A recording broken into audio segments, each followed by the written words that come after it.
La renommée littéraire de cet officier d'artillerie a commencé il y a 170 ans en pleine guerre.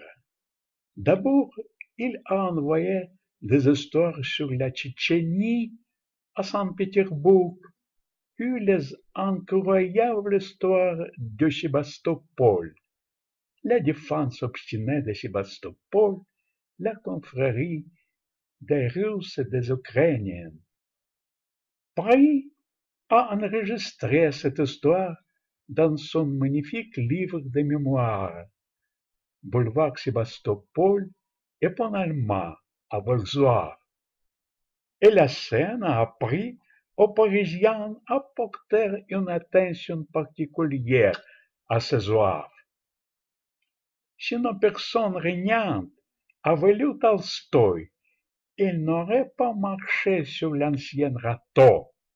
D'abord la guerre tchétchène, 1994, puis la confrontation, personne n'y penserait jamais auparavant.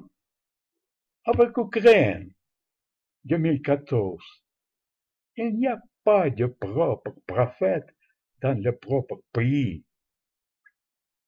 Mais nous ne sommes pas personnes régnantes.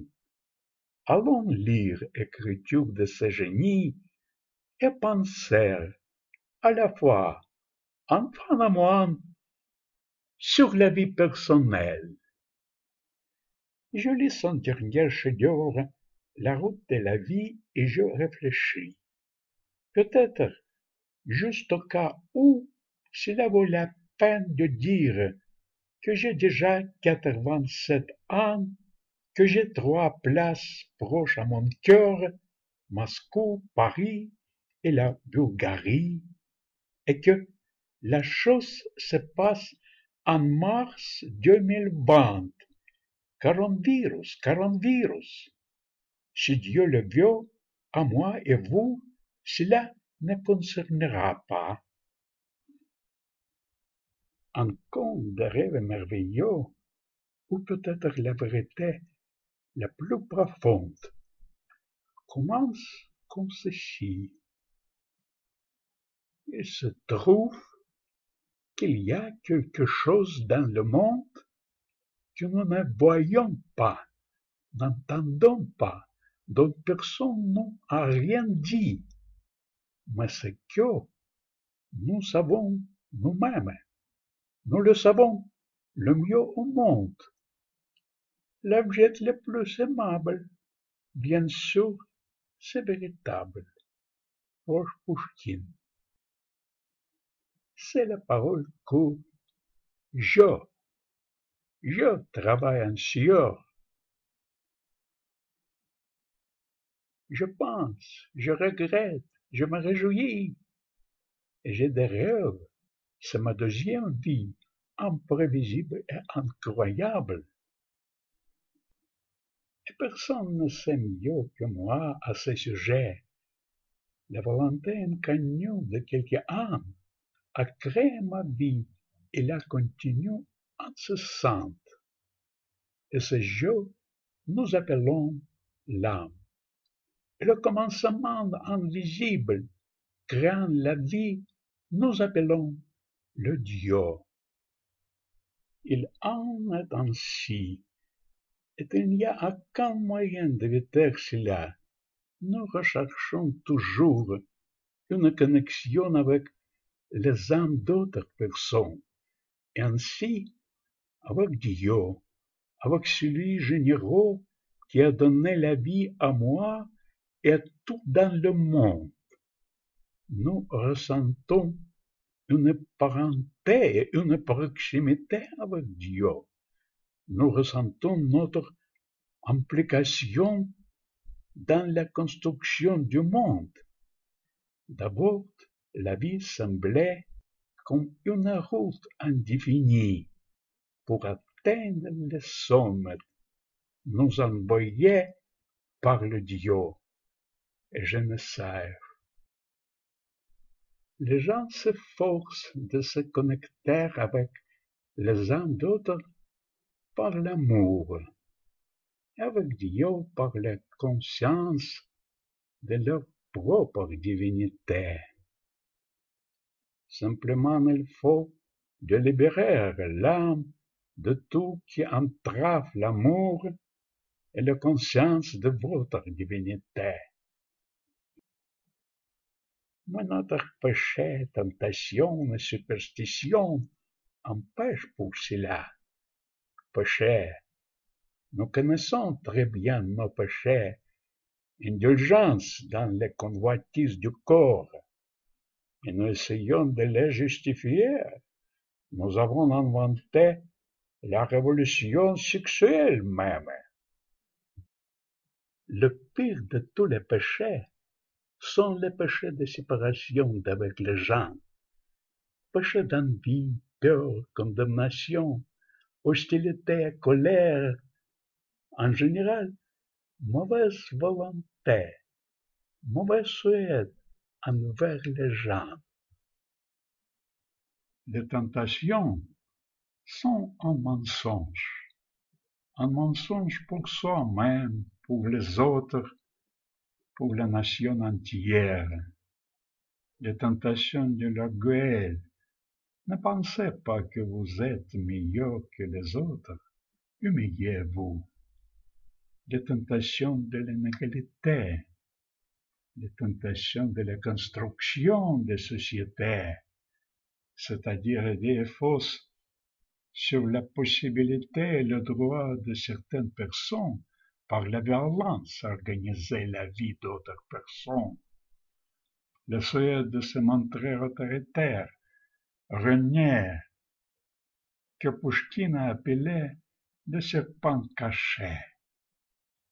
La tentation de punition, c'est-à-dire idées fausses sur les droits de certaines personnes pour les raisons de justice ou correction, faire du mal aux gens.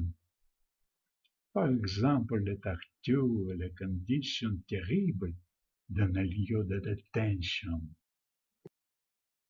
Enfin, la tentation de vanité, c'est-à-dire l'idée fausse selon laquelle les actions humaines peuvent ou doivent être dirigées non par l'esprit et la conscience, mais par des opinions et des lois humaines.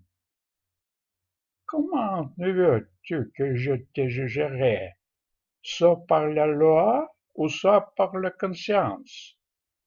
Tu vois combien les lois j'ai.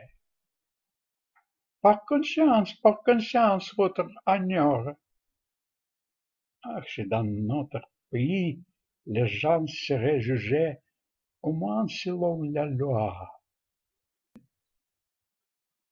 Les superstitions justifiant les péchés et les tentations sont superstition de l'État, superstition de l'Église et superstition de la science.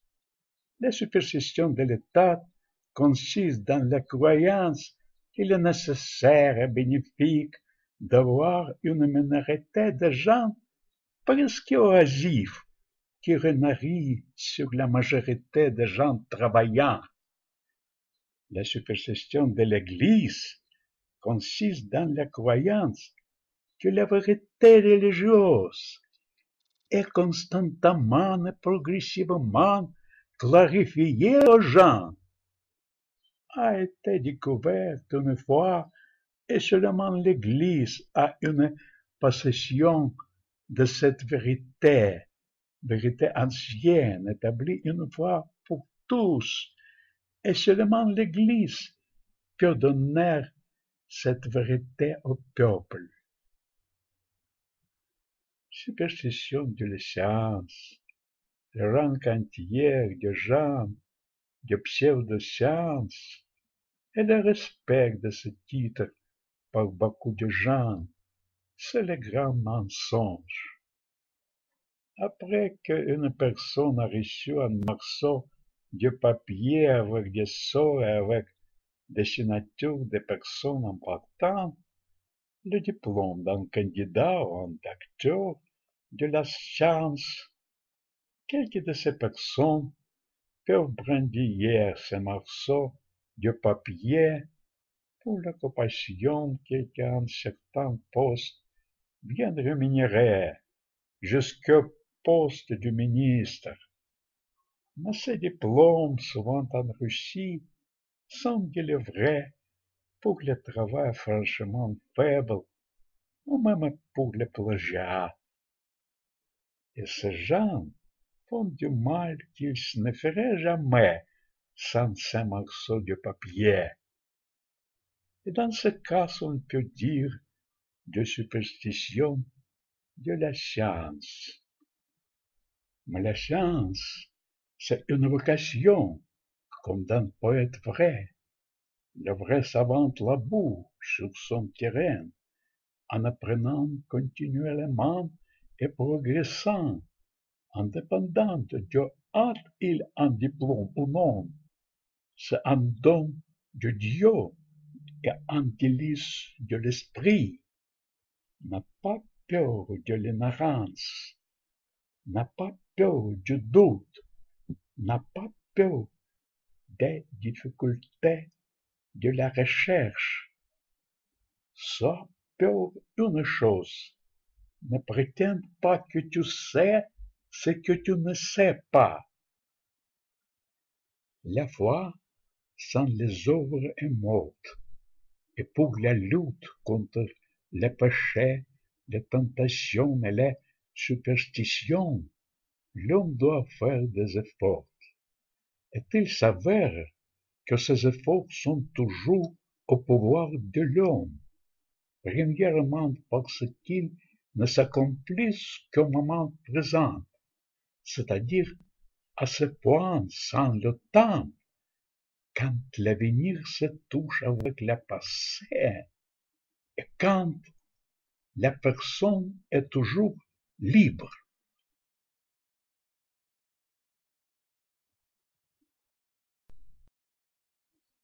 Deuxièmement, ces efforts sont au pouvoir de l'homme aussi parce qu'ils ne sont pas impossibles, mais ce sont uniquement les actions de l'abstinence, toujours possibles pour une personne. L'abstinence d'actions contraires à l'amour du prochain et à la conscience dans soi-même du principe divin. Effort d'abstinence, humilité et véracité, en détruisant les obstacles chez une personne à l'union de l'amour avec des autres êtres et avec Dieu, donne lui le bénéfice toujours disponible pour lui. Et donc ce qui semble mal à l'homme n'est qu'une indication que l'homme comprend faussement sa vie et ne fait pas ce qui donne à lui son avantage général. Le mal n'existe pas. Comment est-ce que le mal n'existe pas? Que peuvent penser les gens au milieu d'un hurlement continu et grondement d'explosions de bombes d'aviation? Lev Nikolaevitch le savait de sa propre vie. Ça a toujours été la guerre et la paix. Nous parlons maintenant de la paix, de le monde. C'est quelque part bien hors de notre maison, loin, ces hurlements et grondements de bombes. Pourquoi est-ce que Mme Merkel a autorisé des millions de réfugiés en Europe? Il faut la frapper vers le cœur. Cependant, nous allons continuer. Il n'y a pas de mal. Et ce qui semble à l'homme comme la mort n'est que pour ces gens qui comprennent leur vie dans le temps. Et c'est vrai que cela est particulièrement visible pour les personnes qui ont l'intention de porter leur péché de pouvoir jusqu'à la tombe. pour les personnes qui comprennent sa vie telle qu'elle est réellement, c'est-à-dire dans l'effort fait par l'homme dans le présent pour se libérer de tout ce qui entrave son union avec Dieu et les autres êtres. Il n'y a pas de mort. Il n'y a pas de mort. Avec la permission de Lev Nikolaevitch, je voudrais même renforcer cette magnifique conclusion. Il n'y a pas et ne peut pas être la mort au sens littéral et figuré, car les temps viendront où nos descendants vivront à leur temps présent. Et ils se souviendront de leurs ancêtres ou, avec amour, en transmettant les mémoires de génération en génération, où ils vont essayer de se débarrasser de la mémoire de leurs ancêtres, timidement et rapidement.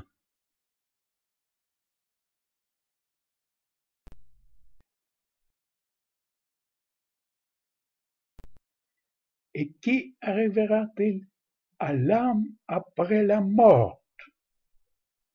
L'âme n'était pas et ne sera pas. Elle existe seulement dans le présent. Qu'est-ce que sera avec l'âme après la mort? Il n'est pas possible pour une personne de savoir. Et il n'en a pas besoin. Il n'est pas donné à connaître cela pour qu'il allait orienter et diriger tous les forces spirituelles. Ne pas se soucier de la position de son âme séparée dans un autre monde, imaginaire, futur, mais seulement pour réaliser dans ce monde maintenant les avantages de la conjugaison, de la adhésion, de la connexion bien définie et ininterrompue avec tous les êtres vivants et avec Dieu. Je peux calmer mon âme d'alarme, puis diverser les rides du front et le bagnole je peux comprendre, et dans le ciel voir Dieu bon.